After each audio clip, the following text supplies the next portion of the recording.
कल रात फोन पर जो मुझे सुनना पड़ा, लगा जैसे सबके सामने नंगा करके कोई थूक रहा हो मेरे बदन पर। देखी किते कोई तोड़ के ही ना ले जाए। तेनू की ले मैनू तो है। कदे शीशे च बुत्था वेख्या आपता? ओए ओ ता मैं रोज ही तेरियां बुलौरी अखां देखदा रहना कबूतरी है। परे मार जाले ला जाके खुंजिया चो। ओ कित्थों? खुंजिया चो। अरे सेठ जी, वो यही मेरी आंखों के सामने हाजिर नाजिर है। वो सब लिस्ट बनाकर मैंने जेब में रखी हुई है। आप घबराइए नहीं। ए, शर्म नहीं आती तुम्हें? सेठ जी से बात कर रहा हूँ। वो चले गए। चले गए? बताया क्यों नहीं? बता तो रहा था। अरे ये बताना होगा क्या?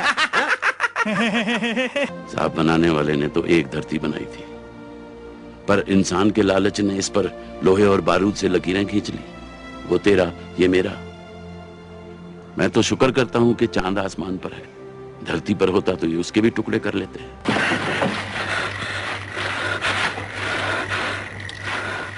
अदाकार होना क्या है, या अदाकार कौन है, या फिर अदाकार का नाम कितना मायने रखता है?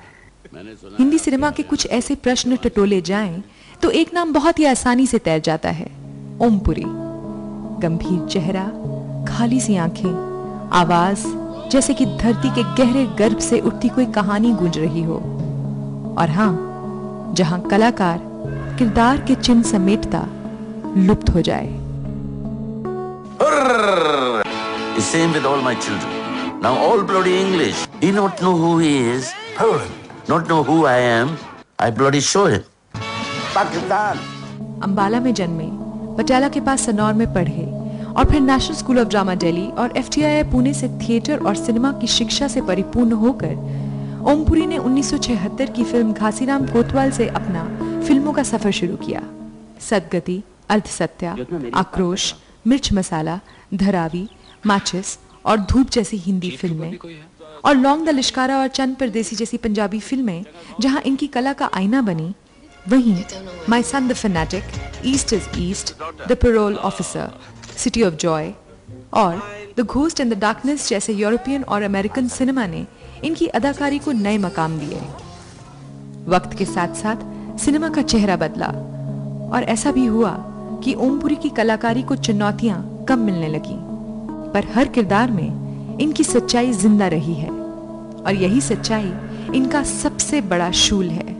इस खास सफर के कुछ पन्ने हम पलटते हैं बिटवीन अस। आपका हमारे शो में बहुत स्वागत है ओम जी। बहुत बहुत धन्यवाद आपका। आप वेस्ट इज बेस्ट की प्रमोशन के लिए इस बार चंडीगढ़ आए हैं। जी जी जी। आप इतने सालों से American cinema and European cinema में काम करते आए हैं, besides of course Hindi cinema and Punjabi and south Indian also. अभी भी कोई क्लियर डिमार्केशन है, आपको लगता है कि western way of film making और Indian way of film making में? नहीं, ऐसा कुछ डिमार्केशन नहीं है। अच्छे फिल्म बनाने वाले यहाँ हैं, बुरे बनाने वाले भी हैं, और बाहर भी ऐसा ही है जी। लेकिन तादाद किसकी कितनी है ये जरूर है कि बाहर वालों की तादाद हमसे ज्यादा है जो अच्छी फिल्में बनाते हैं। यहाँ पे बुरे फिल्में बनाने वालों की तादाद ज्यादा है। अभी भी विदेश में जो फिल्में बनती हैं उनके जो सब्जेक्ट्स हैं वो बेहतर होते हैं हमसे, और यहाँ जो हैं यहाँ हम लोग थोड़ा इस मामले में मार खाते हैं। हमारी फिल्में तकनीकी तौर पे बहुत बेहतर हो गई हैं पहले से, लेकिन हमारे सब्जेक्ट्स जो हैं एक तो हम चुराते हैं काफी। हम दूसरों खराबी मतलब अपना ओरिजिनल क्यों नहीं, इसीलिए तो मार खाते हैं। ओरिजिनल क्यों नहीं सोचते हैं हम अपना? हमारे यहाँ भी साहित्य है, लिटरेचर है, कहानियां हैं, हर तरह की चीजें हैं हमारे देश में। अगर हम ह्यूमर भी ढूंढें तो ह्यूमर भी है। पंजाब से बेटर ह्यूमर कहाँ होगा? वो खुद पे ही मजाक कर लेते हैं जी। हमारे यहाँ इतने नॉवेल्स हैं। हमने एक सीरियल किया था, टेलीविजन सीरियल कक्का जी कहें, और एक किताब है नेताजी कहें जी। तो वो कटाक्ष था, हाँ। राजनीतिक कटाक्ष था, पॉलिटिकल सैटायर। बहुत पॉपुलर था लोगों में। उसके 13 एपिसोड ही हो पाए थे क्योंकि किसी मेरी हंसी जो थी फिर उसमें किसी पॉलिटिशियन से मिलती थी। और न्यूज़ वीक करके या न्यूज़ ट्रैक करके कोई वीडियो मैगजीन आता था जी। और उन्होंने मेरी हंसी और उन महाशय की हंसी को मिला के दिखा दिया। बस तब से वो बंद कर दिया जी दूरदर्शन ने। जी। अच्छा, ये सारे एक्सपीरियंसेस जो आपके cinema of different genres and different types and different countries and Nations, और साथ में टेलीविजन और थिएटर ऑफ कोर्स, इन सब में जब से आपने शुरू किया और अब तक आपने कोई ग्राफ देखा है? If you view yourself from a bird's eye view, आपके बतौर एक्टर आप में क्या फ़र्क आया है? देखिए, मुझे कोई बहुत बड़े चेंजेस फ्रैंकली नज़र नहीं आते हैं। मैंने यहीं पंजाब से शुरू किया था, पंजाब कला मंच से नाटक करने शुरू किए थे। मुझे सराहा जाता था, मेरे काम को सराहा जाता था, लेकिन मुझे ये नहीं पता था कि मैं वाकई अच्छा हूँ। अच्छा। ये नहीं पता था मुझे। फिर मैं नेशनल स्कूल ड्रामा गया, वहाँ भी मैं अच्छे रोल करता था, अच्छे रिव्यूज आते थे, सराहना होती थी। लेकिन बॉम्बे जाके जब मैंने अर्धसत्य की, तब मुझे ये एहसास हुआ कि अगर मुझे अर्धसत्य, मैं 76 में बॉम्बे गया था और 83 में मैंने ये फिल्म की थी, तो 7 साल तक मैं बॉम्बे में आप कहिए एक तरह की स्ट्रगल कर रहा था। लेकिन मुझे ऐसा लगा कि अगर ये स्क्रिप्ट मुझे 76 में या उसके पहले भी मिलती तो भी मैं उतना ही अच्छा काम करता इसमें। तो मुझे लगता है कि जैसे मैं ठहरा हुआ हूं जी, मतलब जो मैंने पाया है वो पहले से था अंदर जी, बस उसको निकालता रहा हूं, उससे डाला भी होगा लेकिन वो कम होगा। ज्यादातर माल जो है वो ऐसा लगता है पहले से मौजूद था जी, मैं सिर्फ उसको खर्च कर रहा था, धीरे धीरे निकाल के खर्च कर रहा था, और ऐसे ऐसे आपका कॉन्फिडेंस भी बढ़ा। जी जी। दैट मीन्स जब आप एनएसडी में थे, इनफैक्ट एक इंसिडेंट भी शायद मैंने उसके बारे में पढ़ा था एक बार, कि आप ऑलमोस्ट निकल गए थे, आप चले गए थे छोड़ के। आपको शायद लैक ऑफ कॉन्फिडेंस था कि पता नहीं, मुझे अंग्रेजी से बहुत कॉम्प्लेक्स था, क्योंकि यहाँ मैं हिंदी मीडियम, पंजाबी मीडियम में अपने पेपर्स वगैरह जो थे पंजाबी में करता था, और वहाँ पूरी क्लासेज जो थी वो इंग्लिश मीडियम में थी। तो मैं बहुत फ्रस्ट्रेट हो गया 6 महीने बाद जी। तो आप ऑलमोस्ट छोड़ गए थे, फिर आई थिंक वापस आपको बुलाया गया था। आप अलकाजी साहब डायरेक्टर जो थे नेशनल स्कूल ड्रामा के, उन्होंने भांप लिया कि इसके साथ टैलेंटेड तो है, प्रतिभा है इसमें, लेकिन ये दबा दबा क्यों रहता है। तो एक दिन उन्होंने सीनियर स्टूडेंट को ये जिम्मेदारी सौंपी कि जरा इसको कुरे दो। MK रायना सीनियर स्टूडेंट थे, तो वो मेरे पीछे लग गए होंगे। तो एक दिन मुझे याद है उन्होंने मुझे बिठाया पार्क में और बातें चाय वाय पिलाई, फिर बातें करने लगे कि क्या है, कहाँ से हो, क्या बैकग्राउंड है, पिताजी क्या करते हैं, वगैरह वगैरह, कितने भाई बहन हो, अच्छा पंजाब कला मंच, पूरी इंक्वायरी उसने कर ली। फिर उसको लगा कि ये तो इसका चक्कर अंग्रेजी का है, इसको अंग्रेजी से कॉम्प्लेक्स है। तो उसने जाके अलकाई साहब को कहा होगा। अलकाई साहब ने फिर मुझे बुलाया, उन्होंने कहा देखो अंग्रेजी जो है सिर्फ एक भाषा है जी, कोई हुआ नहीं है। तुम हिंदी बोलते हो, पंजाबी बोलते हो, अंग्रेजी भी बोल सकते हो, भाषा है। बोले देखिए आप ऐसा करो, एक तो रेडियो सुनिए अंग्रेजी में, और दूसरे न्यूज़पेपर आप पढ़िए रोज अलाउड,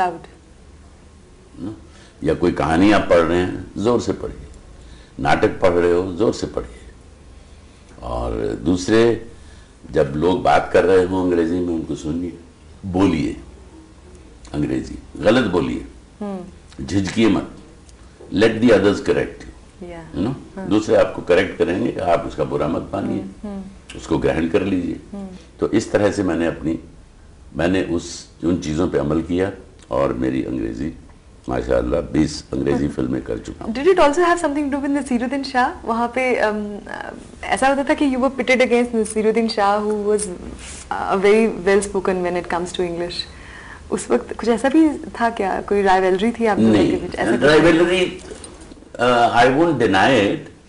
कहीं पे हम लोगों में इकट्ठे जाते थे जी, फिल्म देखने इकट्ठे जाते थे, खाना खाने इकट्ठे चले जाते थे, दोस्त थे आप? हाँ, दोस्ती थी, लेकिन साथ ही साथ ऐसा था कि रोल किसको कौन सा रोल मिल रहा है, तो वहां थोड़ा सा अंदर ही अंदर थोड़ा कष्ट होता था, दोनों तरफ, मतलब उनको भी थोड़ा होता था, मुझे भी थोड़ा होता था। अच्छा। और एक दूसरे के साथ शेयर भी कर लेते थे। अच्छा, तो बड़ा प्यारा रिलेशनशिप रहा है हमारा। हेल्दी हाँ, रहा जैसे है। मैंने जापानीज डायरेक्टर आए थे, उन्होंने एक जापानीज प्ले किया था हिंदी में, जी। मतलब जापानीज स्टाइल में हिंदी प्ले, हिंदी प्ले, इबारागी के नाम से, और काबुकी स्टाइल में किया था।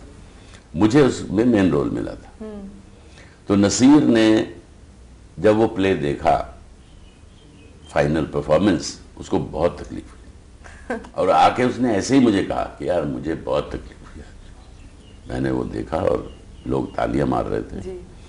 और मैं भुन रहा था अंदर से, है ना? तो हमारा इस तरह का रिश्ता है। Right. जैसे उसको, उसने स्पर्श में बहुत अच्छा काम किया बहुत। और उसका बहुत अच्छा रोल था, तो मैंने सोचा यार काश ये रोल मेरे हाथ आ जाए। आप भी उसमें थे, मैं भी था, आप उसके- मेरा छोटा सा रोल था। स्टूडेंट थे। हाँ, तो हमारा जी ऐसा रहा है। मतलब हम 40 साल से हम लोग जी। अभी तक दोस्त हैं। ओम जी, जब आपने एनएसडी से पास आउट किया, उसके बाद एफटीआई गए, जब वहाँ से निकले, तो you were very well aware कि आप ट्रेडिशनल वो जो हीरो मटेरियल आप नहीं थे शायद। जी। तो आप किस चीज़ के लिए रेडी थे, और आपको कहीं ना कहीं वहाँ पे भी लैक ऑफ कॉन्फिडेंस फील होता था? लैक ऑफ कॉन्फिडेंस नहीं था मुझ में। अच्छा, मुझ में ये जरूर था, जो आपने पहली बात कही, कि मैं कोई ट्रेडिशनल गुड लुक्स वाला नहीं था। सुकड़ा, दुबला पतला, मुंह पे चेचक के दाग, और वेरी सीरियस लुकिंग। हाँ, और ऐसा नहीं था कि मुझे देख के लोग कहेंगे अरे वाह, एक धर्म जी आए थे पंजाब जी। से, अब ये आए, यू नो। तो मुझे अपने बारे में कोई गलतफहमी नहीं थी, कोई इल्यूजन्स नहीं। सिर्फ अपनी प्रतिभा पे भरोसा था। मैं किसी से नहीं मिला बॉम्बे में, अच्छा, किसी भी फिल्म मेकर के ऑफिस में नहीं गया तस्वीरें लेकर। मैंने चुपचाप नौकरी ढूंढनी शुरू कर दी। नौकरी? हाँ, कोई भी नौकरी मिल जाए, क्लर्की कर लूंगा। यहाँ भी क्लर्क था मैं गवर्नमेंट ऑफिस में, जी। और कोई ऐसी नौकरी जो मुझे उस वक्त 800-1000 में गुजारा हो जाता था। और मेरी आंख थी गुड सिनेमा पे, जी। Shyam Benegal type, you mean parallel cinema? Parallel cinema. आपकी नजर में गुड सिनेमा वही था उस हाँ, वक्त? मेरी नजर में वही था। वो थे ऋषिकेश मुखर्जी, और वो भी स्टार्स को ही लेते थे वैसे। जी। बासु चैटर्जी, बासु गुलजार। चैटर्जी ने अमोल पालेकर को लाया। जी। तो उस सिनेमा में निगाह थी, और थिएटर करूंगा। तो आके मैंने एक तो अपना मजमा शुरू कर लिया, अपना ग्रुप बना थिएटर लिया, ग्रुप। Theatre group. और दूसरे नौकरी ढूंढी, तो मुझे एक्टर स्टूडियो में पढ़ाने की नौकरी मिल गई जी। As a teacher. You taught people like Anil Kapoor and Gulshan Grover and all those people. Yes, Gulshan Yeah. Grover, Anil Kapoor, मजर खान, Mazhar Khan. मदन जैन, सुरेंद्र गौतम। जी। तो ऐसे 4-5 लोग जो पहले बैच में थे, बहुत अच्छा बैच था उनका। तो बहरहाल ये मैंने किया। पहले बार मैं किसी से मिलने गया तो श्याम बेनेगल के ऑफिस में गया था। अच्छा। उनके पास मैं अपने नाटक की कुछ तस्वीरें ले गया। नसीरुद्दीन शाह ने कहा था कि उनसे जरूर मिल लो। अच्छा। फिर उन्होंने भूमिका में मुझे कुछ 5 मिनट का रोल दिया था। कॉन्फिडेंस था, लेकिन मैं सच्चाई से भी वाकिफ था, जी। रियलिटी से भी वाकिफ था। मुझे अपने बारे में गलत फहमी नहीं थी। नहीं थी। मतलब ये प्रतिभा के जोर पे मैं ये हो जाऊंगा, वो हो जाऊंगा, या अपने को कंपेयर करने लगूंगा कि अमिताभ बच्चन भी तो इतने लंबे हैं, जैसा कि लोग उस वक्त कहते थे, और चेहरा भी साधारण है, धर्मेंद्र नहीं लगते थे वो। जी। तो